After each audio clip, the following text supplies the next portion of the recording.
خوش آمدید۔ آج ہم ایک گہرائی میں جا رہے ہیں لز مرے کی زندگی کو سمجھنے کے لیے۔ یہ ایک ایسی کہانی ہے جو دکھاتی ہے کہ کیسے انتہائی مشکل حالات سے بھی کامیابی ممکن ہے۔ ہمارے پاس ان کی زندگی کے واقعات ہیں، ان کے تجربات ہیں، اور ہمارا مقصد یہ ہے کہ اس سفر کے اصل اسباب کو سمجھا جائے۔ تو لز کی کہانی شروع ہوتی ہے برونکس، نیو یارک سے۔ غربت، والدین کی منشیات کی لت، ایک ایسا ماحول تھا جہاں بنیادی ضرورتیں جیسے کھانا، بجلی، وہ بھی اکثر میسر نہیں تھی۔ جی بالکل، اور یہ صرف پیسوں کی کمی نہیں تھی، یہ ایک مستقل عدم استحکام تھا۔ جذباتی طور پر بھی بہت افراتفری تھی۔ اور پھر والدہ کو HIV ایڈز ہو گیا، والد نابینا ہو گئے۔ ہاں، والدین اپنی بیماریوں اور مسائل میں گھرے ہوئے تھے، لیکن اسی ماحول میں لز نے شاید لاشعوری طور پر ایک مختلف زندگی کی خواہش شروع کر دی تھی۔ وہ دیکھ رہی تھیں، سمجھ رہی تھیں۔ پھر 15 سال کی عمر میں ایک بڑا طوفان آیا۔ لز کی والدہ کا انتقال ہو گیا۔ جی، والد کو شیلٹر جانا پڑا اور لز وہ بے گھر ہو گئیں، سڑکوں پر۔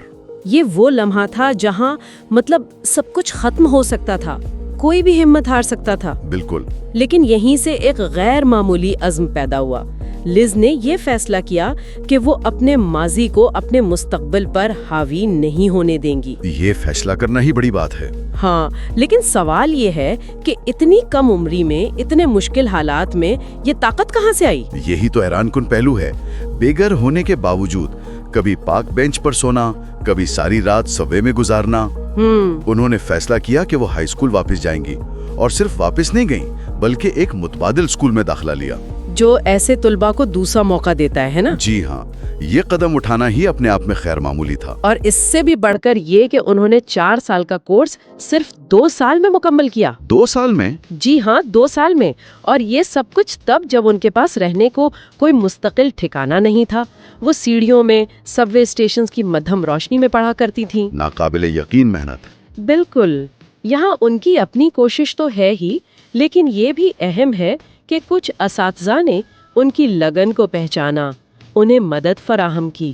ہاں، یہ مدد شاید بہت اہم تھی، بر وقت ملی۔ یقیناً کسی نہ کسی سہارے کی ضرورت تو ہوتی ہے۔ پھر ایک بڑا موقع آیا، new York Times college scholarship. انہوں نے اپلائی کیا، اپنی کہانی ایک مضمون میں لکھی، اور انہیں اسکالرشپ مل گئی۔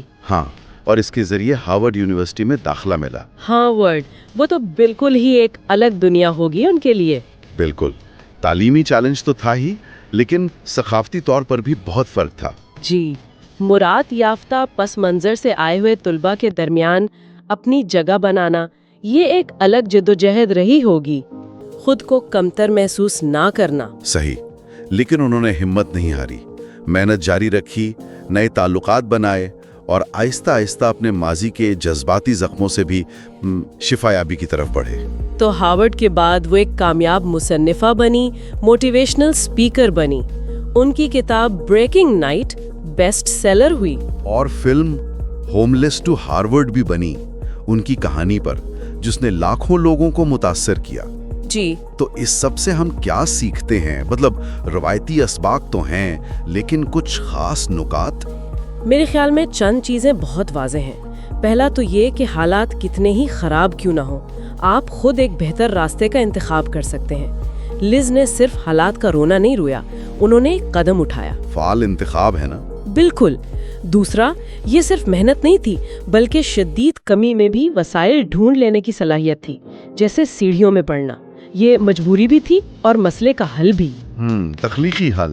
تیسرا، تعلیم نے واقعی انہیں ایک ریسٹ بٹن دیا۔ اس نے نہ صرف علم دیا بلکہ ایک بالکل مختلف سماجی حقیقت تک پہنچایا۔ صحیح۔ اور چوتھا، اور شاید سب سے اہم، انہوں نے اپنی تکلیف کو صرف برداشت نہیں کیا، اسے ایک مقصد میں بدلا، دوسروں کی مدد کرنے کے لیے، انہیں امید دلانے کے لیے۔